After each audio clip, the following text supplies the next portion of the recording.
fear, threats, and blackmail.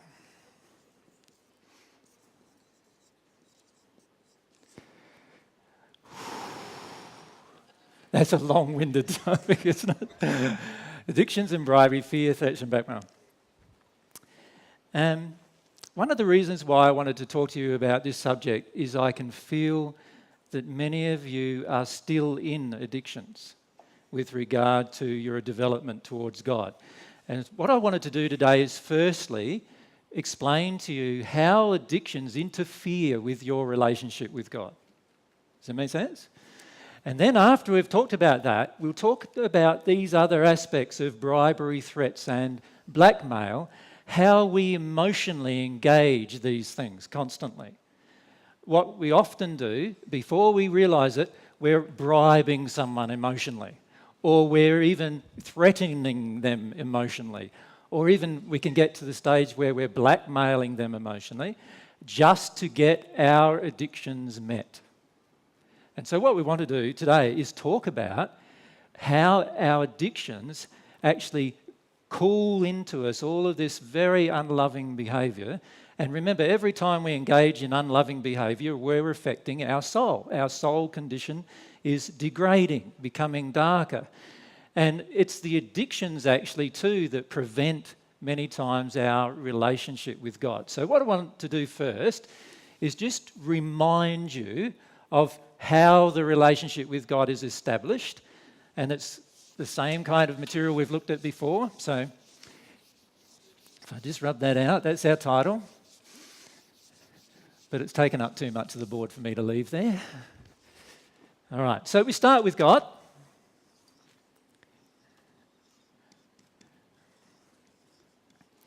And here's our soul. This time what I'm going to do, instead of drawing us as half of the soul as I normally would, so if you're a male, that'd be the male half of the soul, and if you're a female, that'd be the feminine half of the soul. Let's just draw us as a... This is not very good here, is it? I'll just see if I go with a different rubber. That doesn't work much either. I think we'll discard that pen and go to a different one in my collection.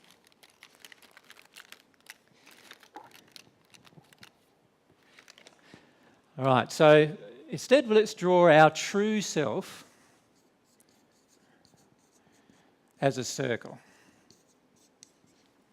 That's me, my true self. Now, my true self isn't the person that I want to look like to everyone else. It isn't the person that I want everybody else to perceive me to be. It's actually the person that God sees. That's our true self. But then wrapped around our true self, there are just layers of things wrapping around our true self. You often refer to them as like onion layers that you're digging down through emotionally, right?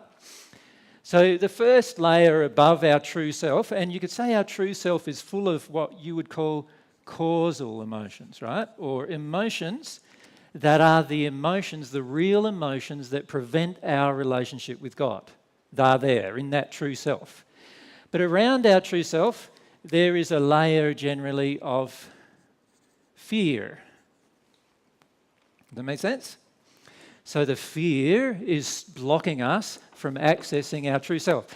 Kinds of fears might be, I'm afraid that you might see me as a terribly bad person. And so what I do is I put on, when I'm with you, then I put on a front so that you see a different person than what I perceive myself to be or of what I really am. Now that's my fear that I'm not allowing myself to feel. That fear is dictating that action. And I'm afraid of you seeing me as I truly am, so I now put on a front. And the fear is the thing that allows me to put on that front. And then what happens with the fears is our fears, usually these fears are all created, of course, during our childhood, and our environment creates them. And so what happens, our fears then dictate the next layer of what happens in our life. And the next layer of what happens in our life is our addictions.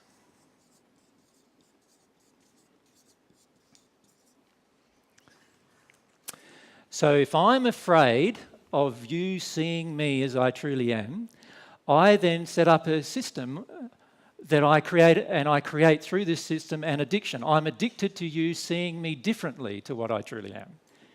I want you to see something different than what I see because I'm so terrified about what I see inside of myself, and I don't want to feel that. And so what I do instead of doing that is I want you to see something completely different to what I feel myself to be. And so I set up these addictive interactions with people around me. And so I want them to placate that fear that I have, the fear of my true self, or the fear of seeing myself as I truly am. And those addictions go into play. Then, when my addictions are not met, I do another thing. So this is another circle. What is that? Anger. So I start getting angry with my environment somehow. And when I say with my environment, it is usually the people in my environment that I get the most angry with. But sometimes it's with the environment itself, isn't it? Like a mozzie comes along, bites you on the arm, you're angry with the environment. The mozzie never met your addiction. He shouldn't attack you. Bang. That's also a simple action that is taken out of anger of attack, something that didn't meet your addictions. Does that make sense? And it plays right across into from very simple areas of our life right through to very complicated areas of our life, which we'll talk about as we go on. Now, in amongst all of this, God is wanting to have a relationship with us. But can you see the problem? You see, God has her Holy Spirit, which is like a conduit, that this is us now, not just our true self, but now there's all this stuff now within us. And God is trying to connect to us via this connection called the Holy Spirit, which is the connection via which God, it's like a conduit via which God can pump us full of God's love if we have a longing for that love. And so we're there longing for this love, or thinking we are, but we've got all these fears, addictions and anger all in place around our true self. Now God's wanting to connect to our true self. In fact, the only way God can connect is to our true self. Does that make sense? It's the only way God can connect. So this Holy Spirit, which is available everywhere in the universe to any person who has a longing for God, it cannot connect with us. And if there's no connection, you remember the Holy Spirit is also a spirit of truth. So in other words, unless we are in our true self, nothing can flow. Nothing can get in. And so what's happening is God's Holy Spirit's there waiting for a connection. It's waiting for us to deal with our fears, deal with our addiction, deal with our anger. Now, God's got a lot of other things in play to help us with those three things, and we'll talk about that as we go on. But for the moment, the main thing to understand is that God's love cannot flow into a soul unless the soul itself is in a position. And remember, in the course of a day, this position may waver. So you might have 10 minutes of the day where you're in your true self. Now, in that 10 minutes, God can connect with you. Right? But if the rest of the day you're in addictions, then God can't connect you there. And so you see, this is why we only receive dribs and drabs of divine love. And this is also why many people who have been in Christian religions, who have received some divine love, get to a certain point where they can't receive anymore. And the reason why they can't is because these fears, addictions and anger that is all layering around the true self are not being dealt with. And unless they're dealt with, that Holy Spirit connection cannot be made, and the divine love, which is the thing that flows through the Holy Spirit to the person, cannot flow. Can you see how important it is to your relationship with God that fear, addictions and anger are dealt with? Can you see that? Without you dealing with those things, what happens is that the connection with God cannot be maintained, And usually what we find happening in the course of a practical day is we might have a little bit of time in the morning, we'll get a bit of time for ourselves and we pray a bit for 10 minutes, 15 minutes, and in that time we might be connected to our true self, and so we receive some divine love. Does that make sense? And then what happens after that? After that, what happens is we get out of our true self into some fears. The day kicks in, you know. We have to have the coffee to start the day because now we're a bit worried about the day, and the day kicks in. And as the day kicks in and goes progressively further through the day, we've got all of these pressures, responsibilities, day-to-day life now affecting our longing for God. And a lot of the times, we don't realise, but a lot of the times we are in our addictions with almost every interaction that happens during the day. Now in that space, our true self is now buried under these addictions and fears, and as a result of that, our true self isn't being expressed, and we cannot receive God's love during that time. And then sometimes by the end of the day, we're quite tired, sometimes quite emotional. By the end of the day, we sit down to have a rest, and now we're starting to get back in touch with ourselves. This is what normally happens for us. We start getting in touch with ourselves to a degree, and as that happens, we start to reconnect with our true self, the real person we are, and we feel, oh, that was an overwhelming day, and you feel a bit emotional about that perhaps, or a bit sad about it, maybe even might cry about it, or there might be other things occurring as well. And as a result of that, you're now getting back in touch with your true self, and some more divine love can flow in that day. Now, if you look at your 24 hours, so we've got 24 hours, how many minutes is that? Anyone's good at maths? It's times by 60, isn't it? So what's that? What is it?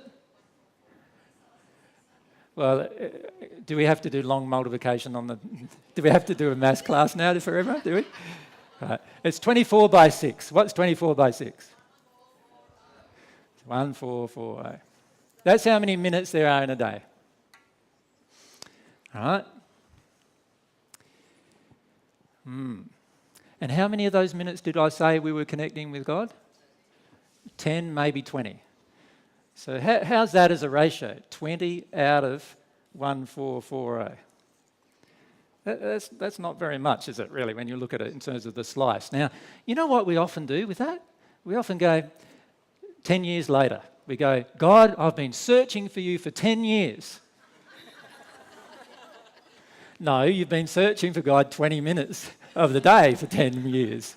Basically, that's what's been happening. So we need to address that. So this is what's going on with us most of our lives. So we want to stop this process. We want to get to a place where we're in our true self most of the time. Can you see that?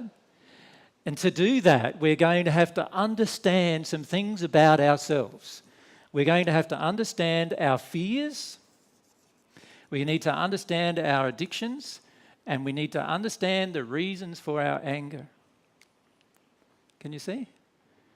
And if we can start getting into those things, then some divine love will flow. Now, there's a lot of people who talk about God's love, and they say, no, that none of what AJ is saying there is true.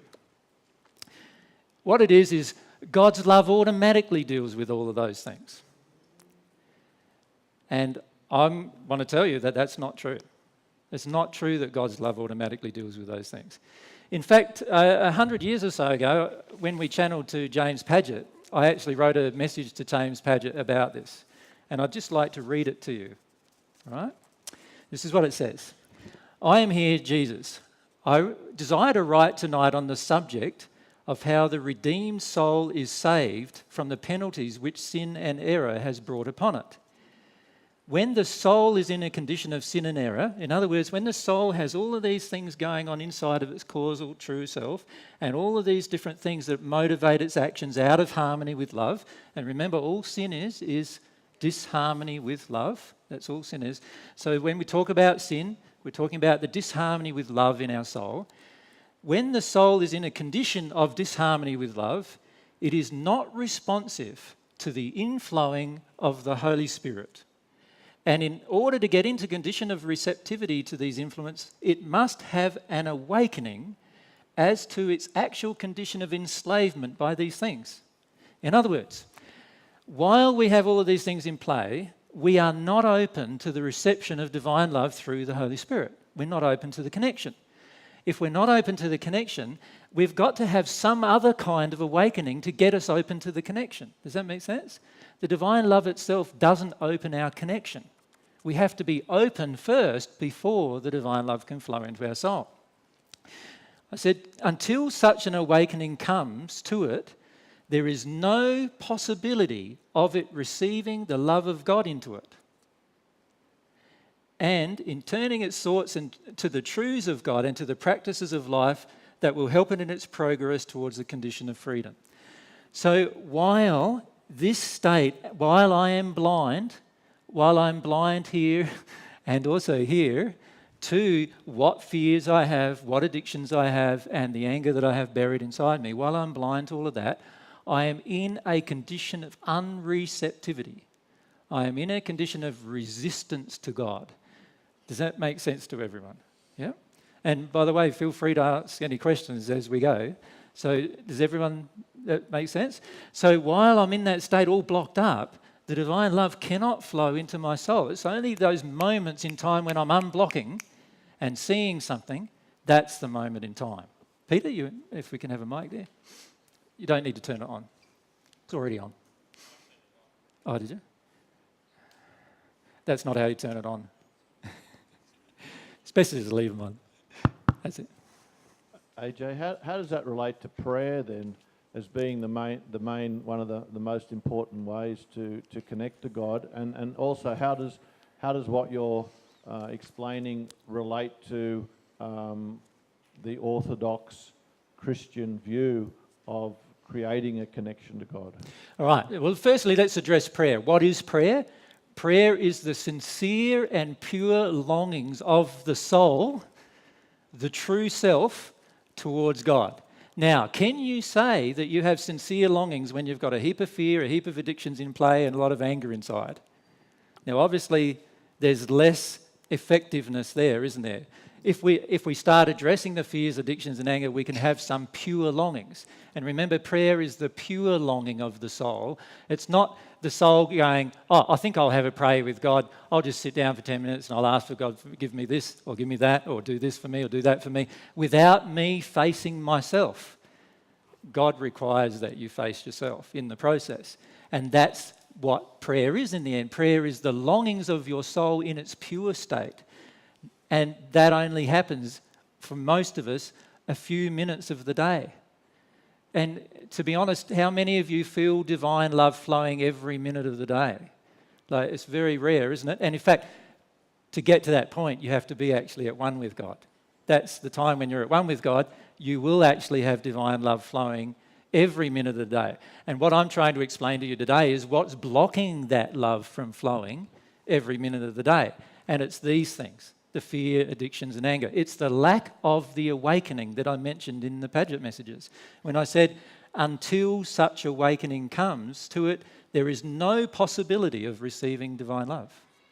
So you can pray all you like in terms of the physical act of talking to God, but the prayer is not going to reach any further than your brain and the waves that come out of it, because it can't unless it's pure. God connects with the pure soul, the one